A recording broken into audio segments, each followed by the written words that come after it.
Welcome to ज्ञान कुंज। आज बच्चे, जैसे हम पिछले वीडियो लेक्चर में देख रहे हैं एडमिशन ऑफ पार्टनर के बारे में, उसमें हमने बेसिक पहले किया, फिर हमने सीखा ट्रीटमेंट ऑफ गुडविल और फिर हमने सीखा revaluation of assets and liabilities.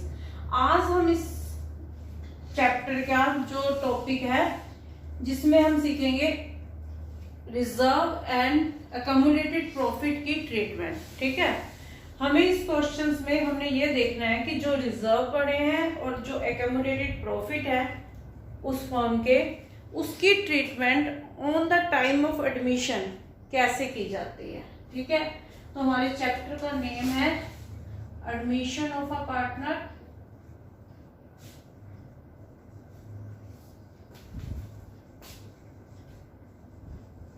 ठीक है, जिसमें आज हमने सीखना है accounting treatment of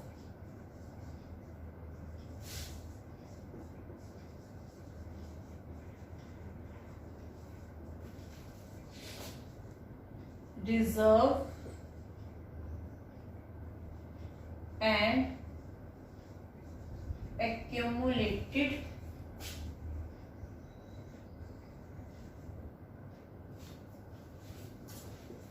profit and loss. ठीक है, अब इसको समझने से पहले बेटा हम इसका बेसिक समझते हैं। इसका बेसिक देखो बच्चे, इस तरह से समझो कि ए और बी दो पार्टनर हैं। ठीक है, और जब ये ए और बी मान लें हम कि लास्ट ये 6 ईयर से फर्म को चला रहे हैं। ठीक है, और ये फर्म को चला रहे हैं और एक अच्छा खासा प्रॉफिट अर्न कर रहे हैं। ठीक है, और ये अपने प्रॉफिट को 3:2 रेशो में डिवाइड कर रहे हैं। ठीक है, जब ये पिछले 6 सालों ईयर से देखें तो इन दोनों पार्टनर्स ने अपने हार्ड वर्क से जो प्रॉफिट अर्न किया है उसमें से कुछ प्रॉफिट को इन्होंने क्या किया, रिजर्व में रख लिया। ठीक है, इन्होंने प्रॉफिट को इस वे में रिजर्व में रखा कि इन केस अगर हमें फ्यूचर में मनी की जरूरत होगी तो वो इस रिजर्व में से क्या कर लेंगे, यूज कर सकते हैं। ठीक है, तो अब ये जो रिजर्व पड़े हैं, हम मान लेते हैं कि ये जो रिजर्व पड़े हैं 60,000 के इनके पास रिजर्व हैं। ठीक है, अब ये 60,000 के जो रिजर्व हैं जिसमें सी ए का कंट्रीब्यूशन है 20, 60,000 को 3:2 में डिवाइड करें तो 5 into 3 36,000 तो बन जाते हैं ए के और 24,000 बन जाते हैं बी के। जो इन्होंने अपने प्रॉफिट में से कुछ पार्ट को निकालकर, ए ने 36,000, बी ने 24,000 निकालकर एक अलग से रिजर्व क्रिएट कर रखा है जो बैलेंस शीट में शो हो रहा है, और इस रिजर्व को इन्होंने यहाँ पर रख रखा है फ्यूचर के लिए। ठीक है, अब क्या हो रहा है कि आफ्टर 6 इयर्स, 6 सालों के बाद, ठीक है, यहाँ पर एक न्यू पार्टनर आ रहा है सी। ठीक है, सी आ रहा है 1/6 पार्ट के लिए। ठीक है, जब सी 1/6 पार्ट के लिए इस फर्म में आएगा तो डेट टाइम ये जो प्रॉफिट इनका पहले से पड़ा है, क्या इस प्रॉफिट पर सी का कोई भी राइट बनता है? नहीं बनता ना, क्योंकि ये जो प्रॉफिट तब उस टाइम का प्रॉफिट है जब ए और बी दो पार्टनर थे जो लास्ट 6 ईयर से थे। ठीक है, तो इस प्रॉफिट को का जो राइट बनता है वो ए और बी का ही बनता है। अगर ये on the time of admission of C, on the time of admission of C, अगर ये इस रिजर्व की ट्रीटमेंट नहीं करते तो फिर क्या होगा कि ये जो सी है, ठीक है, वो भी जब फर्म का डिसोल्यूशन होगा, ठीक है, फर्म का डिसोल्यूशन मीन्स जब फर्म का एंड होगा, जब इस बिजनेस को ये खत्म करेंगे तो इस 60,000 का जो प्रॉफिट है ये फिर सी में भी डिवाइड हो जाएगा। ठीक है, तब ये प्रॉफिट डिवाइड हो जाएगा 30,000, 20,000 और 10,000 में। इट मीन्स जो सी ए का प्रॉफिट था 36,000, उसमें से 6000 किसके पास चला जाएगा, सी के पास, और बी का जो 24,000 था उसमें से 4,000 भी सी के पास चला जाएगा, जो कि गलत है क्योंकि सी का इस पर कोई भी राइट नहीं है। तो इसलिए जैसे ही किसी भी पार्टनर का फर्म में एडमिशन होता है तो हम क्या करते हैं, इस जो प्रॉफिट जो रिजर्व में पड़े हैं, एक्यूमुलेटेड प्रॉफिट पड़े हैं, उसको क्या किया जाता है, उसकी ट्रीटमेंट की जाती है, पार्टनर्स में डिवाइड किया जाता है, पार्टनर्स उसको डिस्ट्रीब्यूट कर लेते हैं।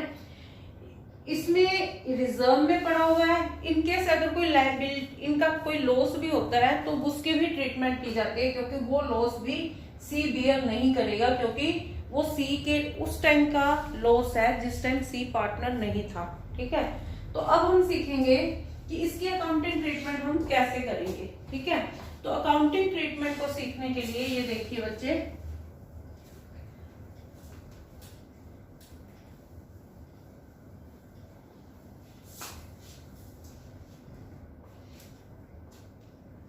कि इसकी अकाउंटिंग ट्रीटमेंट कैसे होगी, कि जो रिजर्व है and accumulated profit and loss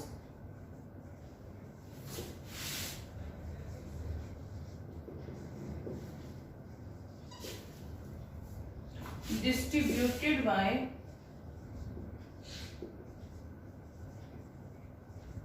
old partner in old ratio। ठीक है, ओल्ड रेशो में ये क्या कर लेंगे, इसको डिस्ट्रीब्यूट कर लेंगे। इसकी जो जर्नल एंट्री होगी वो देखिए, हम पहले जर्नल का प्रोफॉर्मा बनाएंगे। ठीक है, और हमारी जो एंट्री होगी वो होगी reserve account debit. Reserve means हम यहाँ पर जनरल रिजर्व ले लेते हैं, general reserve account debit, profit and loss account debit, या फिर कोई भी कंटीजेंसी रिजर्व हमें दे रखा है वो,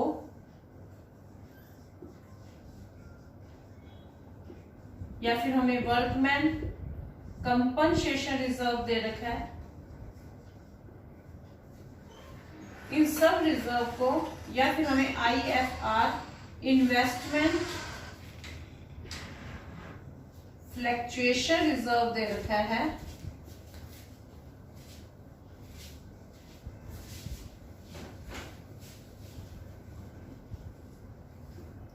इन सबको ओल्ड पार्टनर्स में, ओल्ड पार्टनर कैपिटल अकाउंट में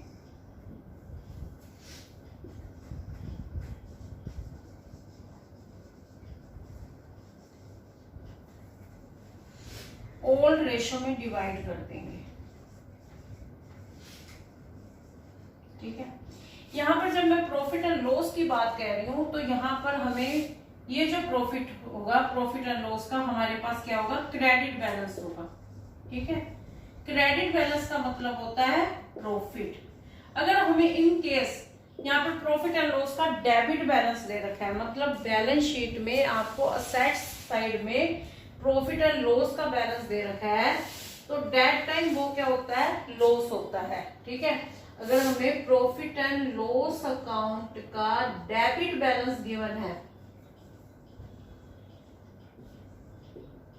तो वो क्या होता है, लॉस होता है।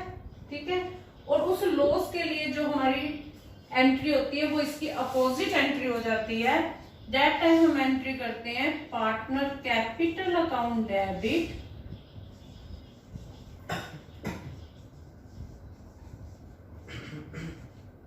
To profit and loss account.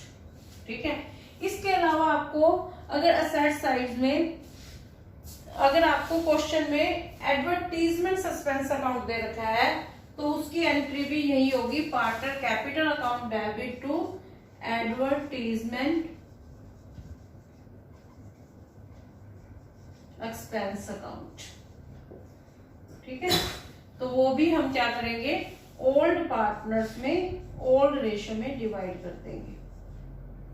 ठीक है, ओल्ड रेशो में डिवाइड कर देंगे। होप आपको ये कॉन्सेप्ट समझ आ गया होगा बच्चे। आप इससे रिलेटेड क्वेश्चन कीजिए और जो भी प्रॉब्लम है आप मुझसे डिस्कस कर सकते हैं। मेरा नंबर मैंने व्हाट्सएप पे दे दिया है आपको, ठीक है। Thank you.